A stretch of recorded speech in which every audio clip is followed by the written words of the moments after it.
Hello friends, welcome to કર્મ institute channel. આજે તમને ઇંગ્લિશમાં તમને એક ત્રીજો ટેન્સ શીખવાડવામાં આવશે. આજે આપણો અગાઉનો તમે જે વિડીયો જોયો હતો એમાં પહેલો ટેન્સ હતો તમારો, એનું રિવિઝન સૌથી પહેલાં કરાવીશ. Simple present tense. Simple present tense મેં તમને પહેલા વિડીયોમાં શીખવાડ્યું હતું કે ક્યારે વપરાય. તો કે રોજબરોજની ક્રિયા બતાવવા માટે આ ટેન્સ વાપરવામાં આવે છે.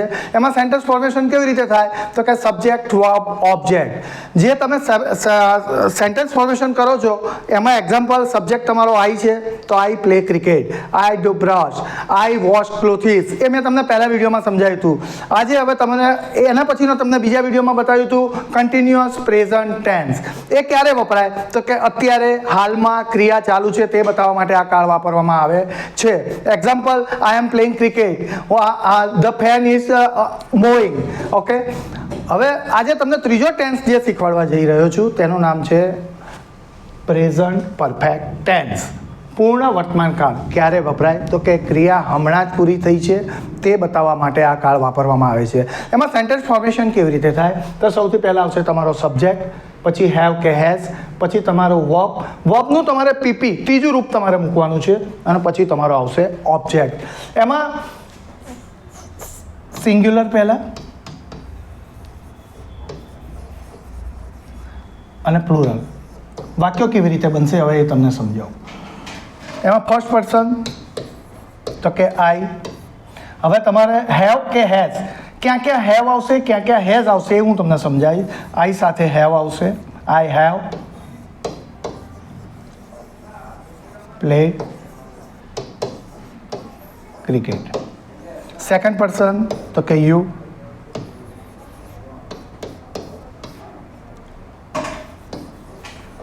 You have played cricket. તમારો થર્ડ પર્સન થશે he, she અને it. આ તમારે યાદ રાખવાનું છે. he, she, itમાં તમારે has આવશે. has played cricket. અહીંયા વી સાથે હેવ આવશે. We have played cricket. પછી આવશે સેકન્ડમાં પ્લુરલમાં you have played cricket. Third person પ્લુરલમાં આવશે ધે હેવ પ્લેડ ક્રિકેટ.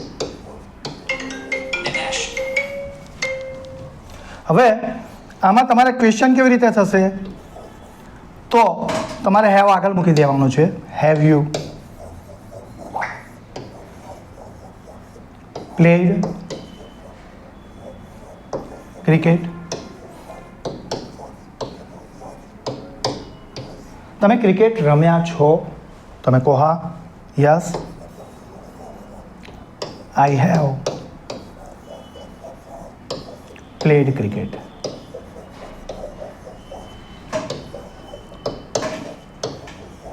તમે કહો નો, તો કે નો, I have not played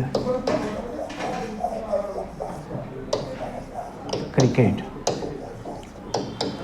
તમને ફરીથી સબ્જેક્ટ, હેવ કે હેઝ, વર્બનું પીપી નો ઓબ્જેક્ટ. તમને ત્રીજું રૂપ એટલે શું તમને સમજાવી દઉં. રાઇટ, રોટ, આ પાસ્ટનું રૂપ છે, અને પાસ્ટ પાર્ટિસિપલ એટલે રિટર્ન. તમારે જે ઉપયોગ કરવાનો છે એ ત્રીજા રૂપનો ઉપયોગ કરવાનો છે. પાસ્ટ પાર્ટિસિપલ બધા તમારા પૂર્ણ જેટલા કાળ છે એ બધામાં તમારે થર્ડ રૂપ તમારે વાપરવાનું છે. Is it clear? આના ગુજરાતીમાં તમને એક્ઝામ્પલ આપું. તમે આ તો સમજી જ ગયા કે હું ક્રિકેટ રમ્યો છું, તમે ક્રિકેટ રમ્યા છો, તે ક્રિકેટ રમે છે, અમે ક્રિકેટ રમ્યા છે, તમે ક્રિકેટ રમ્યા છો, તેઓ ક્રિકેટ રમ્યા છે. બરાબર છે? મેં હમણાં જ ખાધું છે. બરાબર છે? ક્રિયા હમણાં જ પૂરી થઈ છે. મેં હમણાં જ નાસ્તો કર્યો છે, મેં હમણાં જ ચા પીધી છે. ઓકે, એટલે પૂર્ણ વર્તમાનકાળમાં ગુજરાતીનું ઇંગ્લિશ કેવી રીતે કરીશું એ હું તમને સમજાવીશ. દાદીમાં પહેલાં તો તમારે નક્કી કરવાનું છે કે કોણ દાદીમાં એટલે કોણ. I, you, he, she, it, we, you, they. તો કે એ શી કહેવાય. ઓકે, તો અહીંયા ગ્રાન્ડ મધર એટલે શી, તો ગ્રાન્ડ મધર.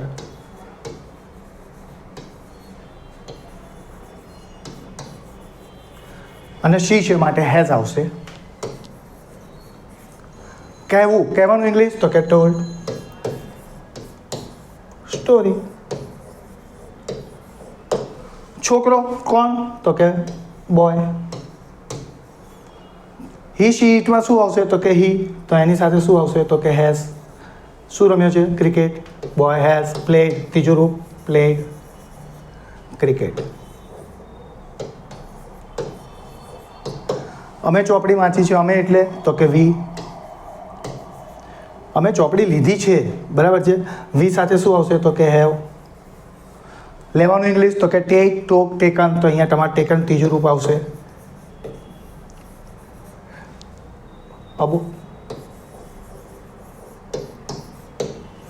પટાવાળો તો કે પિયુન. પિયુન એટલે હી શી ઇટમાં શું આવશે તો કે હી, તો પિયુન. હી શી ઇટમાં તમારે શું વપરાશે હેવના રૂપમાં તો કે હેઝ. શું વગાડ્યું છે તો રિંગ, રેંગ અને રંગ. RUNG રંગ, બરાબર છે. અબે. તેઓ, હી શી ઇટ, આઈ, યુ, તો તેઓ શું થશે તો કે ધે. ક્યાં ગયા છે ધે સાથે હેવ આવશે. ગો. Go, went, gone. ક્યાં ગયા છે તો કે મુંબઈ.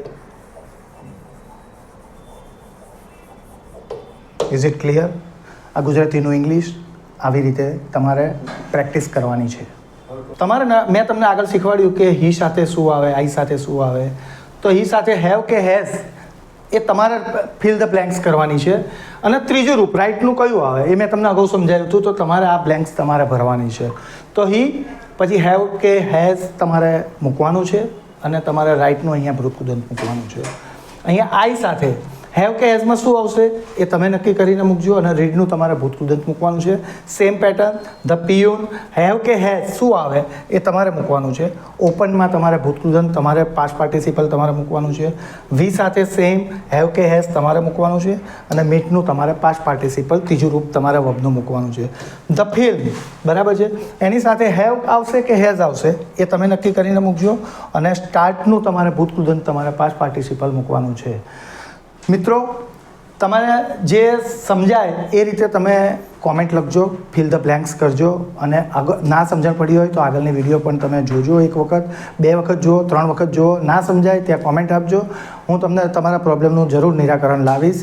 અને તમને આ ચેનલ જો ગમી હોય તો તમે લાઈક કરજો, શેર કરજો અને સબસ્ક્રાઈબ જરૂરથી કરજો. Thank you very much. Have a nice day.